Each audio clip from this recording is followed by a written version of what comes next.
A paz do Senhor a todos, boa noite. Shalom lekulam, bruchim habaim. Hoje nós vamos encerrar esse estudo que nós começamos há 3 partes atrás, 3 aulas atrás. Hoje nós vamos falar da parte 4, que fala sobre Jesus e Moisés. E o estudo refere-se a Jesus no Antigo Testamento. Vamos começar. O que nós vimos até agora mostra claramente que Jesus está presente e ativo em toda a Bíblia a partir da criação.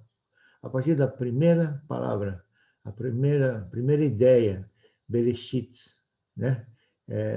E no princípio. Jesus está em Abraão, nos 3 patriarcas, Abraão, Isaac e Jacob, que é Abraão, Isaac e Jacó. Jesus é o próprio tetragrama. Tetragrama é o nome de Deus em hebraico, que não existe nome pronunciável. Então, tetragrama, ele representa a Deus, que não tem pronúncia. São 4 letras que representam o nome de Deus, que é Yud, Rei, Vav, Rei, Yud, Rei, Vav, Rei. Ele vem das 3 letras, 3 palavras que são será, foi e sou, que indica claramente que é o próprio Jesus. Jesus é o dono do tempo. Para ele não existe tempo, passado, futuro. Para ele tudo é o eterno presente. Portanto, ele é, ele foi e ele será eternamente presente com nossa vida. Vamos falar de Jesus, então. Desculpa, vamos falar de Moisés, então, um pouquinho. Moisés é o personagem mais importante do Antigo Testamento. Moisés, em hebraico, chamado Moshe. Moshe quer dizer tirado ou retirado da água. Isso foi tirado desse versículo que fala da filha do faraó, que o adotou como filho, porque das águas eu tirei. Queria dizer para vocês, para efeito de informação, que ele morreu exatamente aos 120 anos, sem poder ver a terra prometida. Mas esse é assunto que a gente pode falar outra hora. Agora vamos começar, então, para ver as referências bíblicas, com referência a Moisés e Jesus. Você sabe que o Pentateuco, que são 5 primeiros livros, foram escritos por Moisés e ditados diretamente por Deus, né? Portanto, tudo aquilo que está escrito no Antigo Testamento foi ditado diretamente por Deus. Então, vamos ver o que está escrito em Deuteronômio. Deuteronômio diz o seguinte: eis que lhes suscitarei um profeta no meio de seus irmãos. Está falando do povo israelita. Ele vai suscitar um profeta no meio dos irmãos dos israelitas. Quem que vocês acham que seria esse? E que ele lhes falará tudo o que eu lhes ordenar, que eu lhe ordenar a ele, né? Quem vocês acham que ele está falando? Claro que, sem dúvida, é Jesus. E quando a gente vai, então, no Novo Testamento, a gente vê que Jesus diz: se vocês crescem em Moisés, crereis também em mim, porque de mim escreveu ele, Moisés escreveu de mim. Moisés recebeu um chamado, né? Todo mundo sabe, Moisés recebeu um chamado para libertar um povo dele. Que povo é esse? Esse povo que estava na escravidão. Mas onde é que surgiu esse povo? Já pensaram um pouquinho nisso? Hoje eu vou dar uma pré-anunciada sobre como é que surgiu esse povo, né? Não sei se alguém de vocês tem interesse, mas pensa um pouquinho. De onde é que surgiu esse povo lá no Egito? De onde é que surgiu tudo isso, né?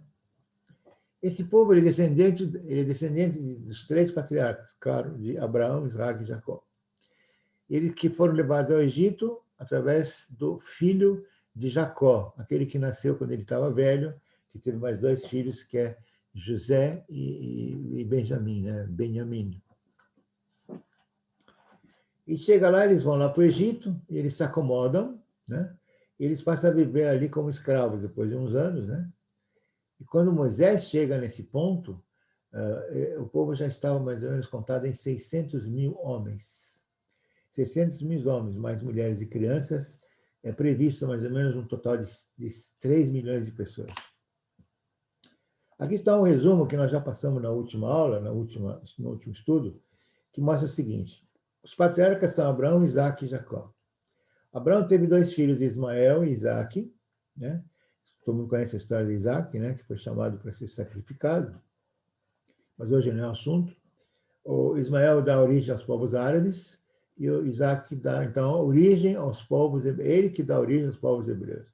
Isaac teve Isaú e Jacó, que é o filho predileto de Isaac, né? Ele passa a ter o quê? 12 filhos homens, e esses 12 filhos homens formam as 12 tribos de Israel. E quando ele estava velho, ele tem ainda José e tem Benjamim. José, Benjamim, ele teve na velhice, nós vamos falar um pouquinho melhor sobre eles. Então, vamos continuar. Que povo, então, nós estamos falando? De onde é que surgiu esse povo? Então, foi formado pelas 12 tribos, como nós falamos, e quando eles chegaram a José, vocês conhecem um pouquinho a história, né? Então, vamos tentar dar uma resumida. Ele nasceu, ele foi o queridinho do pai dele, de Jacó, né? E os irmãos ficaram com muitos ciúmes e ficaram com raiva dele, e até que ele teve um sonho dizendo que foi interpretado que ele seria o líder, que eles iriam se curvar perante ele, e os irmãos ficam com mais raiva e resolvem, de repente, matar o irmão, né?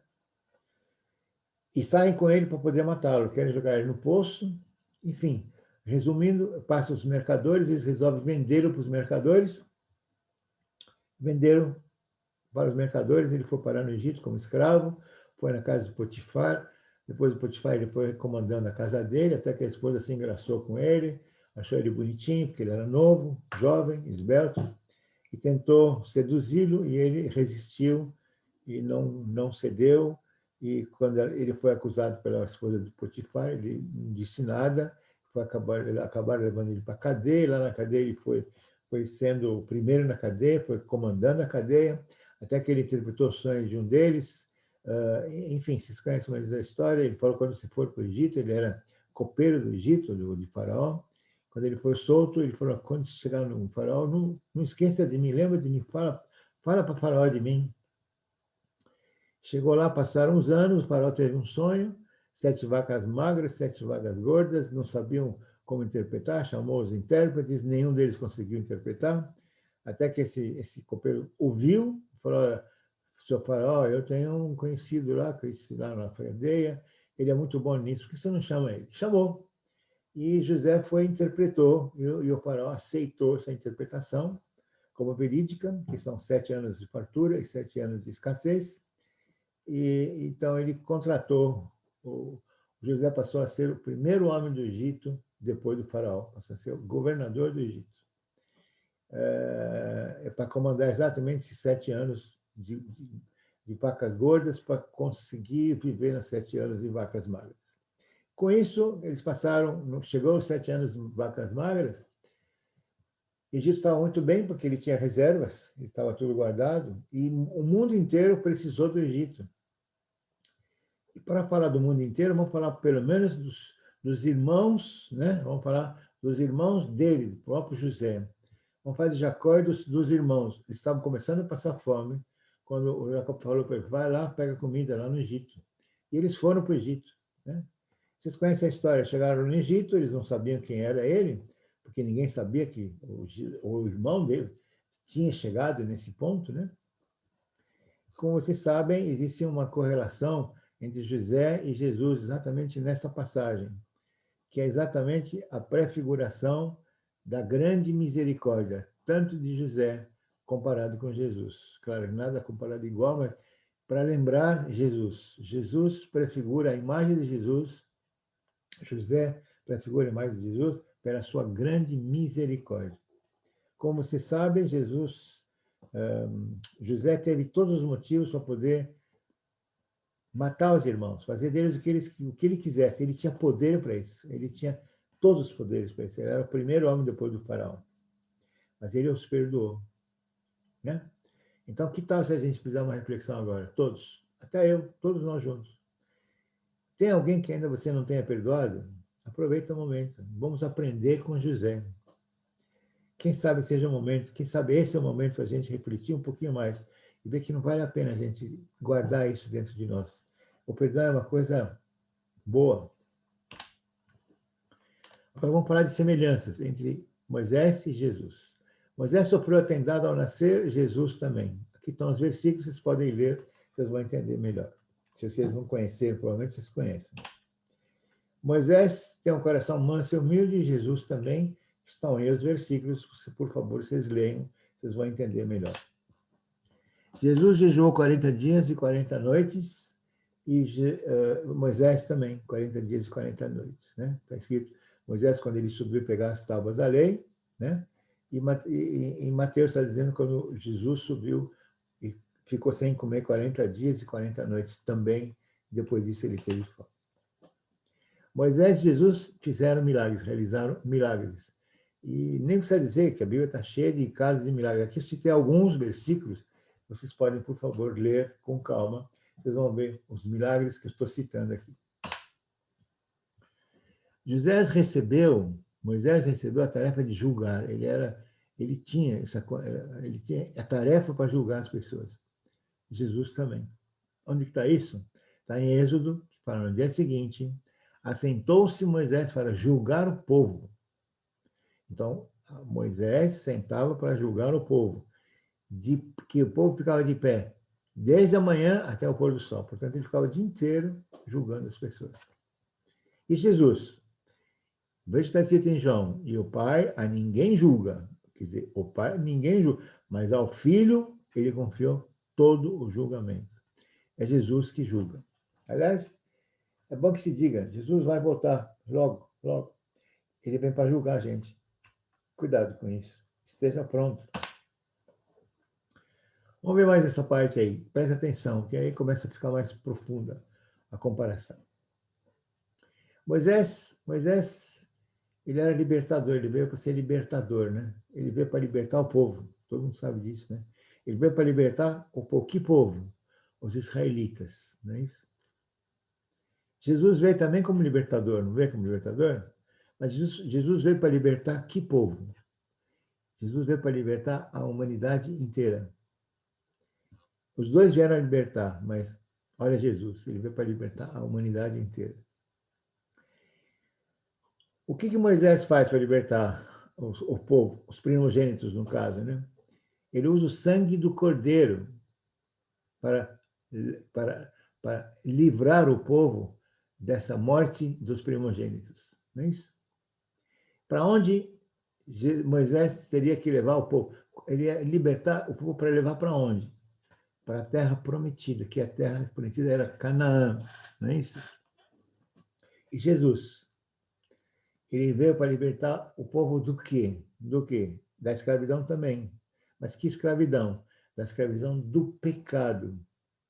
Porque nós somos todos pecadores, como vocês sabem. Se vocês não sabem, é bom vocês saberem. Para onde?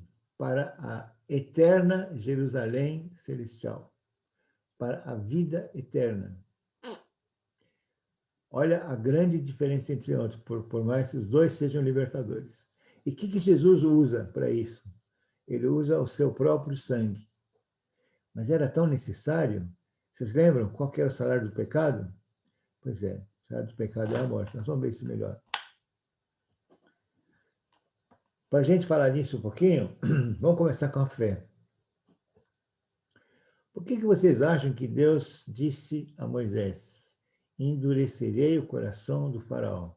Se ele mandou retirar o povo de lá, não seria mais fácil que ele amolecesse o coração do faraó para chegar lá e falar: olha, Deus mandou tirar. Ah, então tudo bem, pode tirar, manda lá levar todo mundo embora, tudo bem. Não seria mais fácil? Por que ele teria que endurecer o coração do faraó e colocar 10 pragas contra o Egito? Por quê? Tem aquela passagem também que, na 10ª praga, que é a praga dos primogênitos, Makat Bechorot em hebraico, todos morreriam, com exceção dos cobertos com sangue do cordeiro. O cordeiro, aquele sangue do cordeiro que teria que passar nos umbrais das casas, vocês lembram, né? Todos morreriam, com exceção dos cobertos pelo sangue do cordeiro. Olha, com exceção dos cobertos pelo sangue do cordeiro. Vocês têm alguma... Dá para perceber uma diferença, uma comparação, uma ligação entre uma coisa e a outra? Pois é, não é isso? Muito bem. Sabe por que tudo isso? Porque Deus quer que a gente cresça na fé. Deus fazendo tudo isso acontecer, com as 10 pragas acontecendo, Deus quer que o povo cresça, porque ele disse, para que vocês cresçam que eu sou o Deus.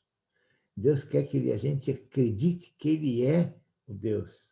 Deus quer que a gente cresça na fé e crescemos de que ele é o Deus. Porque só pela fé conseguiremos entender que ele venceu a morte. E por vencer a morte, a gente tem certeza que ele vive ainda hoje. Ele vive, Jesus vive. Vamos falar da Páscoa um pouquinho? Depois nós vamos falar sobre os sacrifícios. Existem 3 elementos especiais da Páscoa judaica: pão sem fermento, matzá, ervas amargas, maror e carne de cordeiro. Né? Nós vamos falar sobre cada um deles. Nós vamos começar a falar primeiro da ideia do sacrifício. Vamos pegar esse versículo que diz o seguinte: naquela noite comerão a carne assada no fogo, com pães ázimos e ervas amargas. Não comereis do animal nada cru, nem cozido, mas assado ao fogo, cabeça, pernas e fressura. Veja a importância do sacrifício. Veja, não, tem que ser, não tem outra saída. O sacrifício é primordial, tem que ser. Não pode comer nada cru desse cordeiro, não pode, nada cru. E tem que ser assado, tem que ser no fogo, está bem claro, no fogo. Pega a sua Bíblia, você vai ver que está escrito exatamente isso. Portanto, a importância do sacrifício. Vamos começar a analisar, então, os elementos. Vamos começar pelo segundo, que é ervas amargas. Ervas amargas representam o sofrimento dos judeus no Egito, dos israelitas no Egito, não é isso? Isso prenuncia o que em relação a Jesus? A cruz do Calvário, por amor incondicional. Ervas amargas. É o que Jesus passou por ervas amargas. E quero lembrar esse versículo. Meu Pai, se possível, passe de mim este cálice. Todavia, não seja como eu quero, mas que sim como tu queres. Vamos pegar o terceiro elemento, que é o Cordeiro de Deus. Tem que ser sem nenhum defeito, está escrito lá, né? Já li para vocês. Sem nenhum defeito. Jesus não tinha nenhum pecado. É o único na humanidade que não tinha nenhum pecado. Era necessário que o cordeiro desse a sua própria vida, que fosse sacrificado. Era necessário, porque o salário do pecado é a morte, conforme fala em Romanos. Agora vamos falar do primeiro elemento, que eu considero mais profundamente analisável, né?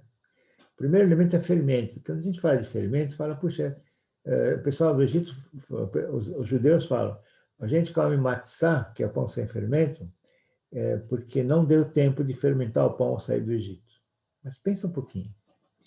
O que o fermento tem a ver com essa história de Pêssego? Por que é tão importante falar sobre isso? Sabe por quê? Quando a Bíblia cita fermento, ela normalmente cita o fermento junto com o pecado. O fermento representa o pecado em toda a Bíblia. Quando é citado o fermento, pode escrever. Está se falando de pecado. O que o fermento faz? Se você pensar um pouquinho, o que o fermento faz? O fermento só incha, ele infla. Ele infla, mas não acrescenta. Ele não acrescenta absolutamente nada. Ele só incha. Uma pessoa que é inflada, ela só fica maior em tamanho, mas não diz nada, não acrescenta nada à pessoa. A ausência de fermento, quando se fala comer pão sem fermento, representa que você viva sem pecado, tenha uma vida sem pecado. É isso que a mensagem é essa. Para de se inflar, para de se encher, para de se engrandecer com essas coisas materiais. Então, sem fermento é viver sem pecado. É viver sem pecado, ou melhor dizendo, viva se preparando para a chegada do Senhor Jesus. E para isso você tem que tirar todo o fermento de dentro de você. Você tem que se desfazer daquilo que te incha. Não é isso? Na última ceia dos israelitas está escrito: dessa maneira o comereis. lombos cingidos, sandálias nos pés e cajado na mão, como Eloís, a pressa é a Páscoa do Senhor. Pessoal, meus irmãos, queridos, amados, Deus quer uma atitude imediata. Deus está nos dizendo, não perca tempo, faça agora. Quando chegar a hora, vai ter que ser assim, lombos cingidos, sandálias nos pés e cajado não. Comer com pressa e sair correndo, porque é a Páscoa do Senhor. Eu não sei quando vai ser esse dia, mas está chegando. E nós temos que estar prontos para esse dia. É isso. Agora vamos falar da última ceia de Jesus. A Santa Ceia. Jesus aponta para dois elementos, o pão e o vinho. O pão que representa o corpo de Jesus e o vinho que representa o sangue de Jesus. Né? O pão representa quem comer, representa o corpo de Jesus, quem comer terá a vida eterna, conforme está escrito. E o vinho representa o sangue, que representa a nova e eterna aliança. E quem beber também participará da vida eterna. Por isso que Jesus nos diz, coma a minha carne e beba o meu sangue para lembrar da saída do Egito e da morte desta vida para a vida eterna. Presta atenção, e da morte desta vida para a vida eterna. Ou seja, temos que morrer dessa morte, dessa vida. Essa vida que a gente fala, a vida física, isso todos nós vamos morrer um dia. É isso, né? Tudo isso que eu falei até agora é representado pela palavra. Tudo que eu falei é a palavra. Porque o verbo é a palavra mais o verbo é a palavra mais ação. O verbo se fez carne. O verbo, a palavra, Jesus, se fez carne e veio habitar entre nós. Cheio da graça de verdade, vimos a sua glória. Glória como do unigênito do Pai, de Jesus. Por isso, meus amigos, nós temos que nos alimentar sempre da palavra. A Bíblia está aí com você. Comece a usar mais, leia mais, aproveite mais, estude mais, examine mais as Escrituras, porque, olha, é só a palavra que nos alimenta. Agora, eu quero que você preste muita atenção. Se possível, coloque a mão no coração e receba isso como uma oração, valendo para encerrar a nossa participação nesse estudo que estamos chegando no final da quarta aula, da quarta parte. Meus irmãos, Jesus veio e vai voltar. Vai voltar. E não vai ser daqui a muito tempo, ele vai voltar breve. Jesus veio em forma de homem, como você, como eu. Ele deu a sua própria vida para salvar a você, a eu, a humanidade inteira. E ele voltará um dia, não sei quando. Ninguém sabe quando. Ele voltará um dia para julgar todos os vivos e os mortos. Nesse dia, todos os joelhos se dobrarão, todos. E reconhecerão que ele é o Senhor. Ele é o Senhor. E como ele nos disse, ele estará conosco até a consumação dos tempos. Portanto, não espere chegar o dia, que poderá ser tarde. Estejamos prontos para a sua volta, que não vai demorar muito. Em nome de Jesus. Em nome de Jesus. Em nome de Jesus. Agora, feche seus olhos. Senhor, muito obrigado por mais um estudo, mais uma aula. Essa quarta aula, muito glorificada, Senhor. Muito obrigado por tudo, Senhor. Obrigado pelos ensinamentos, obrigado por tomar conta do pastor João, da pastora Suzy, dos presbíteros, do pastor João, do pastor Sidney, da pastora Rosângela, dos líderes, dos membros da igreja, de todos, Senhor. Feche seus olhos, veja o Senhor Jesus falando com você. O Senhor te abençoe e te guarde. O Senhor faça resplandecer seu rosto sobre ti. O Senhor tenha misericórdia de ti. O Senhor sobre ti levante o seu rosto e te dê paz, te dê shalom. Yevarechecha Adonai v'yishmerecha. Yair Adonai panav elecha v'chuneika. Yisa Adonai panav elecha v'yasem lecha shalom, shalom, shalom, shalom ubracha לכולם, shalom ubracha lecha, lekol mishpacha shelcha. Obrigado. Deus abençoe a vida de cada um de vocês. Em nome de Jesus. Até o próximo estudo. E compartilhe o mais que você puder com as pessoas que possam se beneficiar desse estudo.